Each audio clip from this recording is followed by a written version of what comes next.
book of Genesis. Genesis chapter 22. Genesis chapter 22.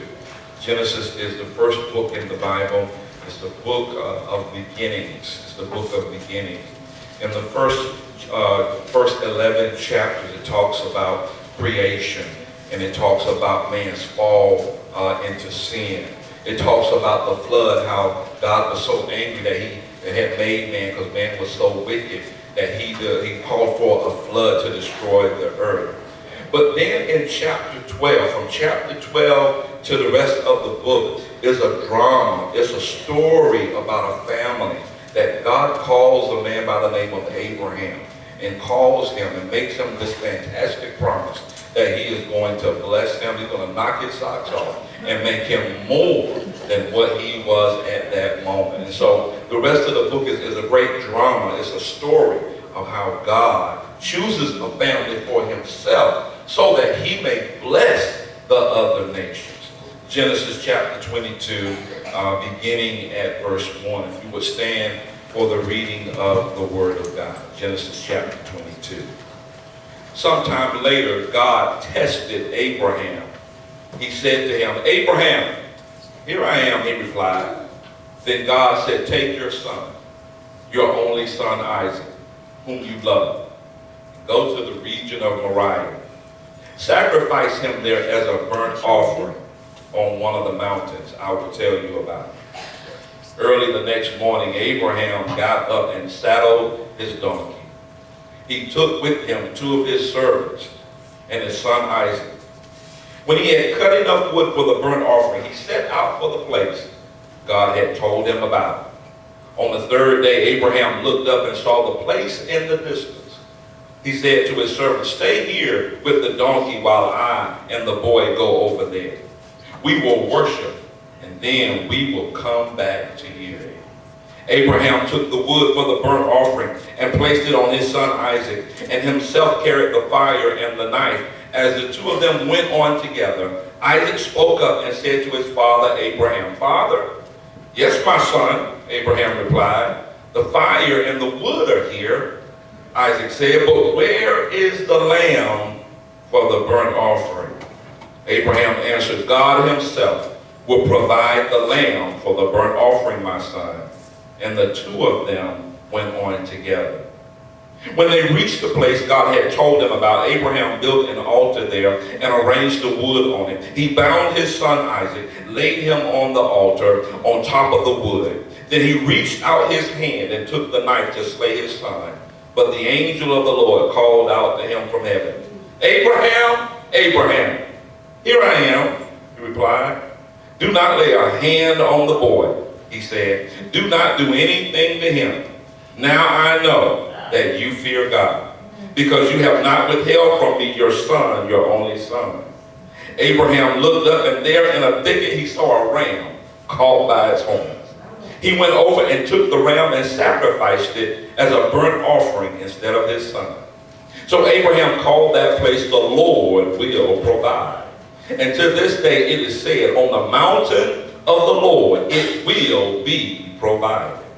The angel of the Lord called to Abraham from heaven a second time, and he said, "I swear by myself, declares the Lord, that because you have done this and have not withheld your son, your only son, from me, I will surely bless you and make your descendants as numerous as the stars in the sky and as the sand on the seashore.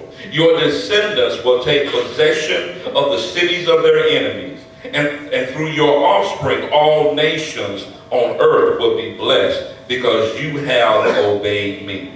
Then Abraham returned to his servants, and they set off together for Beersheba. And Abraham stayed in Beersheba. As you take your seat, we've already prayed for the word and for the hearing of the word. As you take your seat, I just want to spend a few moments and share with you from this thought.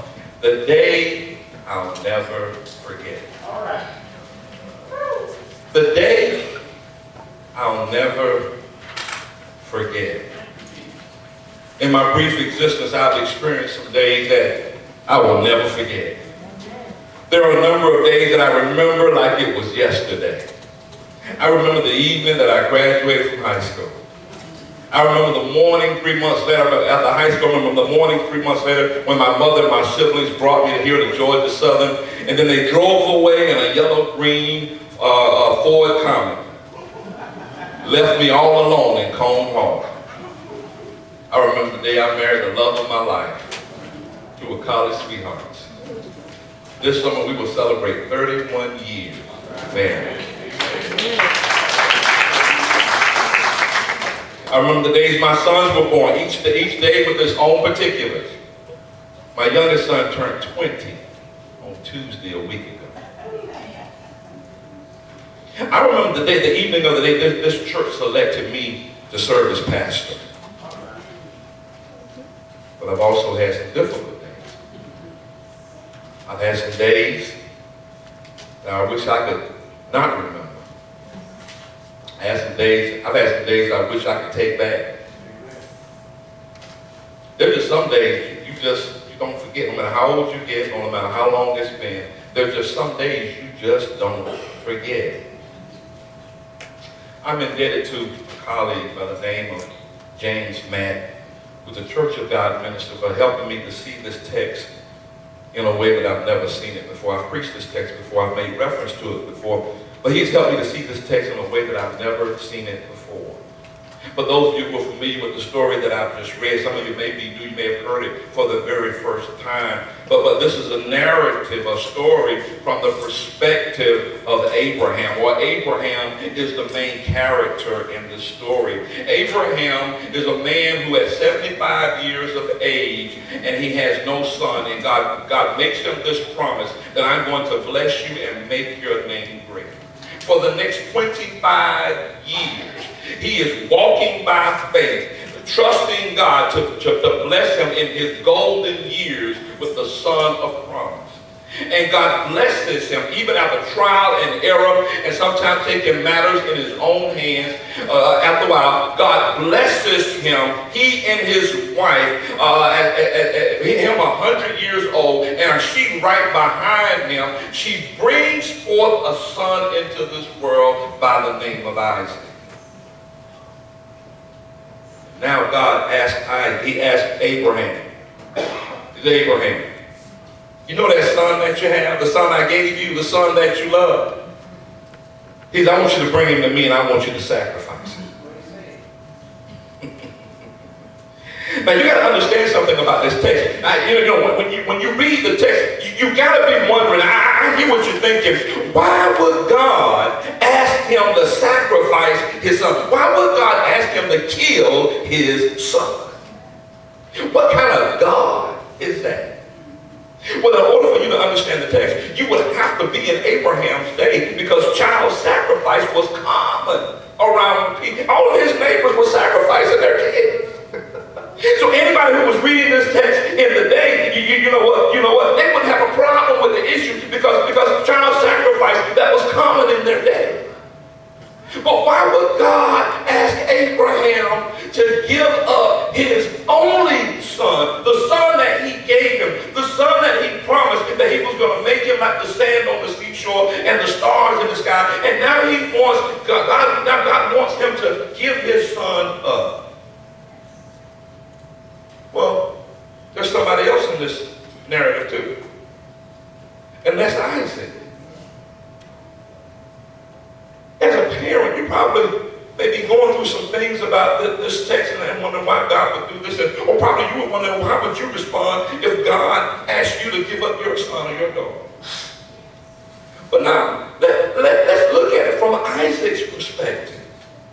Let's just slide Abraham over to the side for a moment, and let's look at it from Isaac's perspective. According to the text, Isaac was awakened early one morning by his father.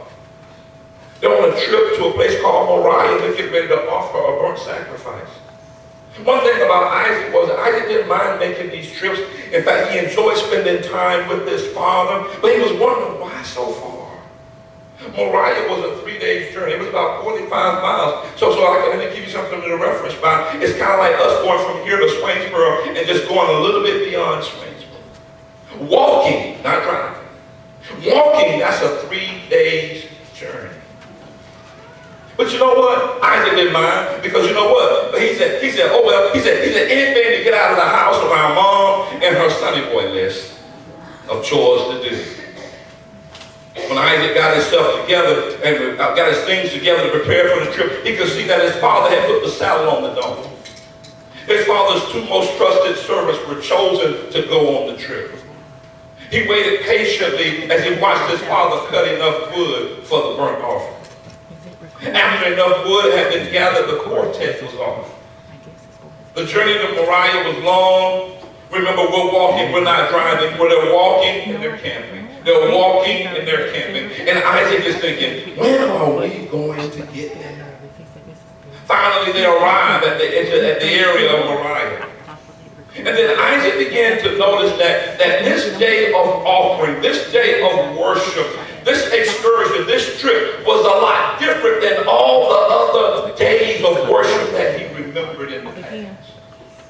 When they got to the place, instead of the whole party ascending up the mountain to worship, his father instructed the two servants to remain with the donkey, that he and his son would go up to worship and return.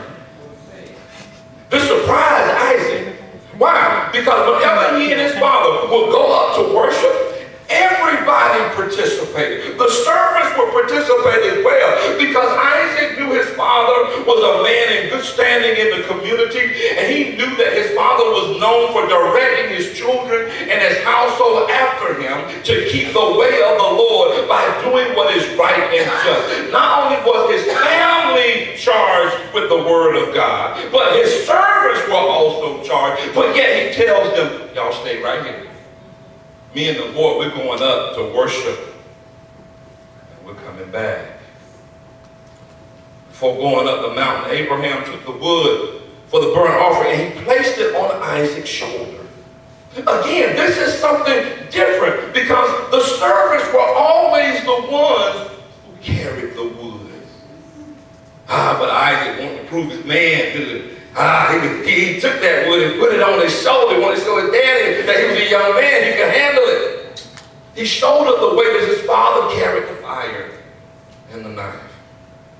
As they traveled toward the site, Isaac realized that this was a little heavier than I imagined. And yet as he grunts and as he catches his breath under the load, he realizes something about this trip is not right. Something about this trip is different. Something's missing. What's missing? Oh, I know what it is. It's the lamb. It's the lamb. We've traveled 3 days without a lamb to sacrifice. Isaac asked his father with all due respect. He said, well, Dad, Father. He says, and Abraham says, yes, my son. He says, we've got the wood. We've got the fire. He said, but where's the lamb for the burnt offering? And then he said something to Isaac. Abraham said something to Isaac that sounds strange and unfamiliar. He says, God will provide for himself a lamb, my son. And two of them kept journeying up the mountain. Finally, when they reached the place where God had instructed Abraham, Isaac was more than happy to drop that load. You can hear the clattering and the clunking of the wood hitting the ground. He was glad to drop that load. He was glad to let that wood fall to the ground. Then he starts looking around and looking at the scenery from that vantage point on the mountain. His father, meanwhile, was building an altar. And then he arranged the wood on it like so. And while Isaac is looking around and checking out the sights, and he's looking down the mountain to see how far the two servants are from the mountain, then suddenly he's grabbed by a force. His arms are behind him, and he feels his arms being tied behind him. And then he feels, and then his face is thrust down on the side of the altar. And then he feels his legs being tied up. And then before he knows it, he doesn't even know what hits him. He's turned over on his back, only to see his father raise a knife to kill him, to slay him. And Isaac, with every fiber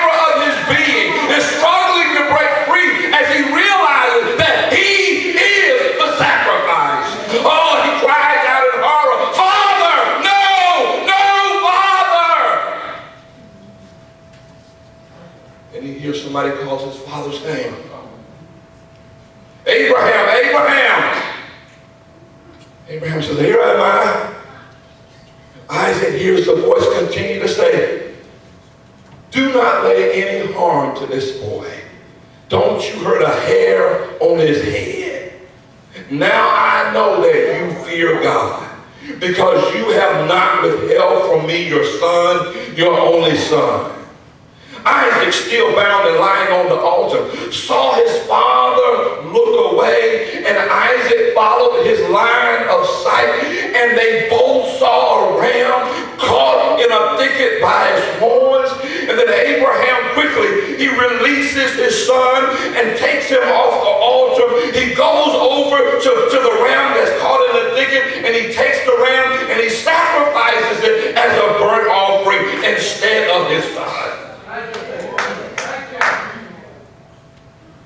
Both of them are emotionally spent.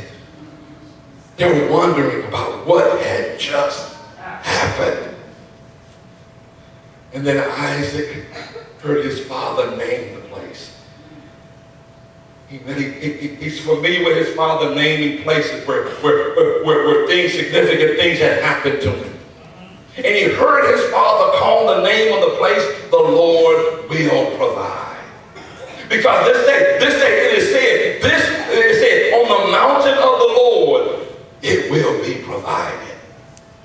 Just as Abraham uttered the name of the place, Isaac heard the voice again address his father, the angel of the Lord. It was an angel of the Lord. He called to Abraham from heaven a second time, and he said, I swear by myself, declares the Lord, that because you have done this thing, and you have not withheld your son, your only son, I will surely bless you, and I'm going to make your descendants as numerous as the stars in the sky, and as the sand on the seashore. Your descendants are going to possess the gates of the cities of their enemies, and through your offspring, all the nations of the earth are going to be blessed because you obeyed me. Isaac is thinking, Isaac is saying, I know those words. Well, I know those words. Stars in the sky, sand on the seashore, blessing the nations.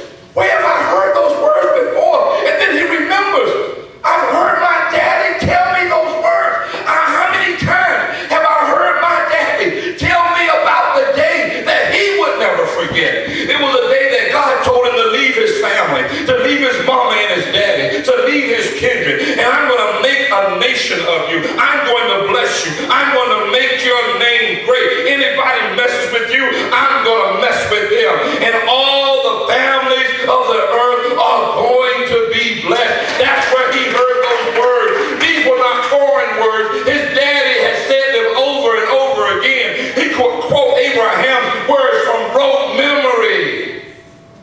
Up until now, Isaac had just heard about Abraham's God. But now he heard the voice of God for himself.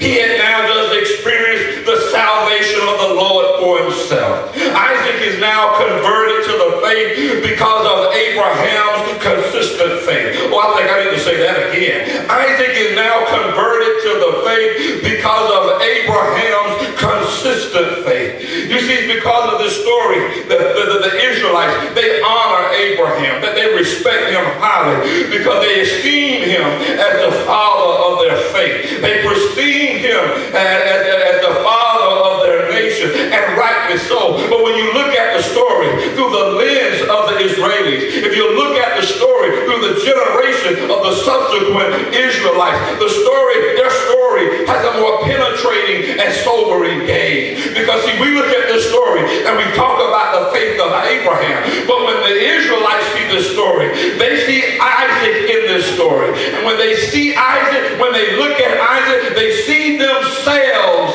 in the place of Isaac. How many times had God put Israel on the altar of sacrifice only to snatch them off in just the nick of time? He delivered them from the bondage in Egypt. They survived the terror of the Assyrians. They overcame the domination of the Babylonians. Israel was often strapped to the altar of God's judgment for her sins, only to be saved time and time again by the grace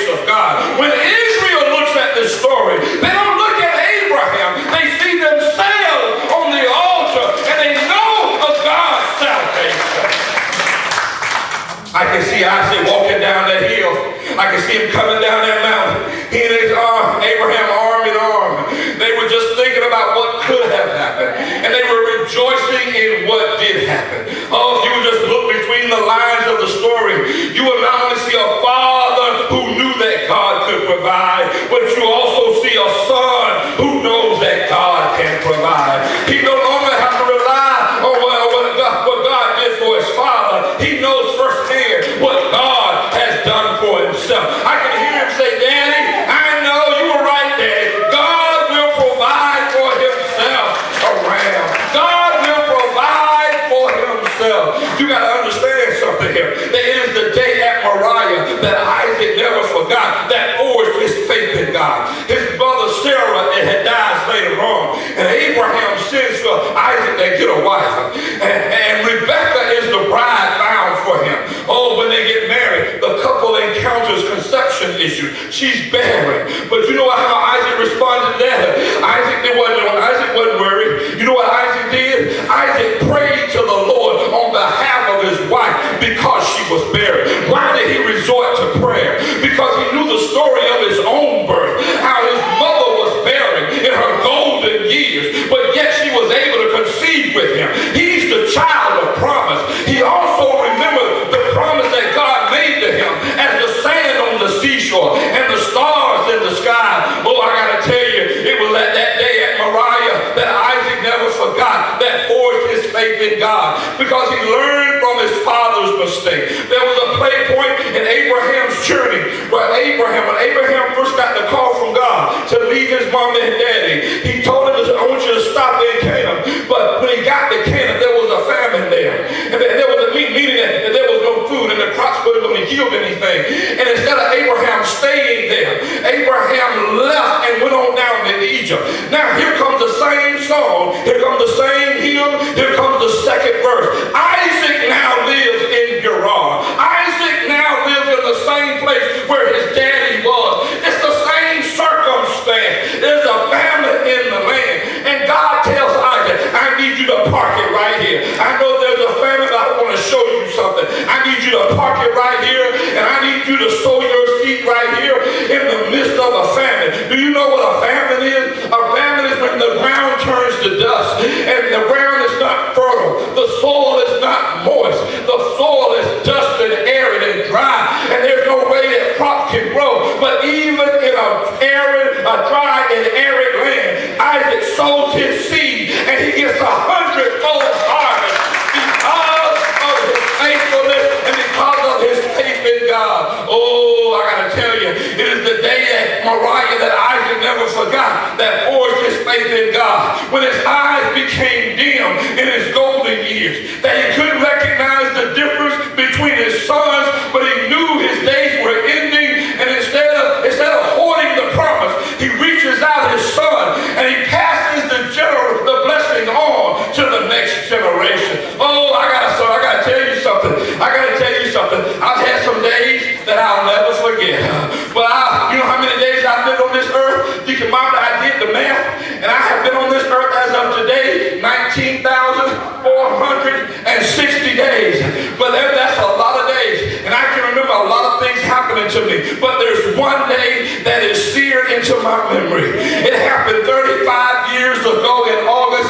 There was an occurrence of domestic violence in my home. My father was being abusive toward my mother. I had seen the scenario over and over again, but this time I was not having it. You got to understand. Before I got this gut that's going down south, I was 18 and I was a fire plug. I had been lifting weights with the football team for the last 2 years, and I had pecs, and I had trapezoids, I had deltoids, I had biceps. I was a little fire plug. Lord have mercy.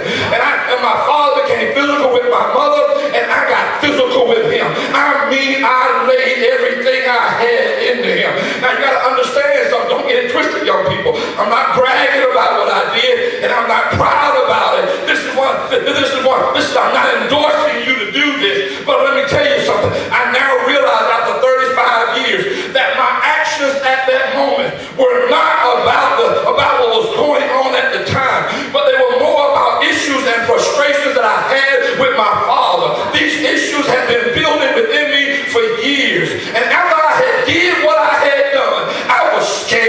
to death.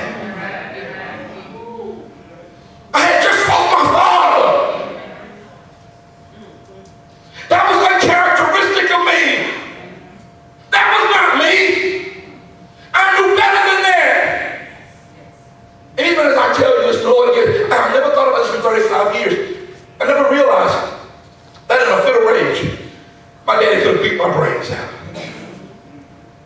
My dad could have mopped me up with the floor and thought nothing about it. In a fit of rage, one or the other could have killed the other. It happens all the time. I left the house, got on my bike, I rode all over Dublin. Wondering what in the world have I done? What in the world am I going to do? I ended up spending the night at one of the saints' house. This is why you ought to raise your kids in the church. But when your kids can't talk to you, they can talk to the saints. I ended up spending the night at one of the saints' house. I was not too far from where I lived. I told the family what happened. That was a Friday night. I stayed at the house all day Saturday. I didn't go home until dusk. I returned home, I was scared to death. What is he going to do? What is he going to say? I got home before he did. But when he came home, some way, somehow I fixed my mouth to say I was sorry for what I had done. And I asked him to forgive me. He looked at me with a scowl on his face. And he said, don't you ever do that again.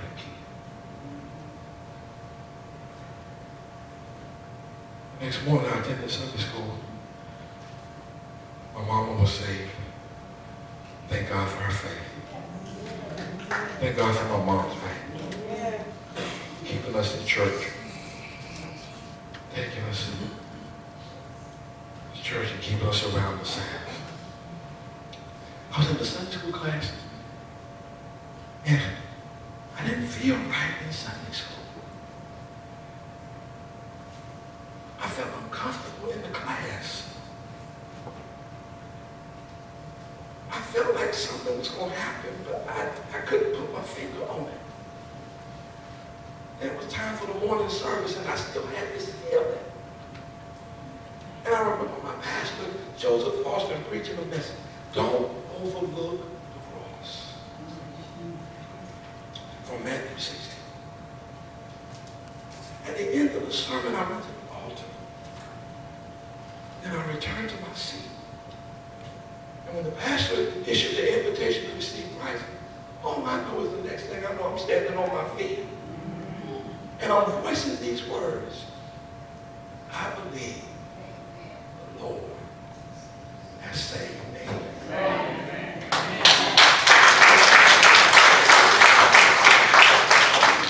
That's the day that I'll never forget.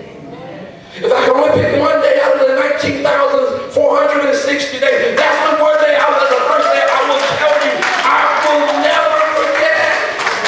I can take you back to my Moriah. I can take you back to the church, Walnut Street Church of God. I can take you back to the very altar where I kneeled down. I can take you to the vicinity of the spot where I stood up and gave my life to Christ. That's the day I'll never forget. You've had some days that you will never forget. You've also had some days you like to forget. But I guarantee you that the day you accept Christ, if you don't know Christ as your Savior today, I guarantee you that the day you accept Christ, it will be the day you will never forget. It'll be the day that will stand far above your best days. It'll be a day that will obliterate and mitigate the problem of your most terrible day. The day you give your life to Christ, it will be the day you will never forget.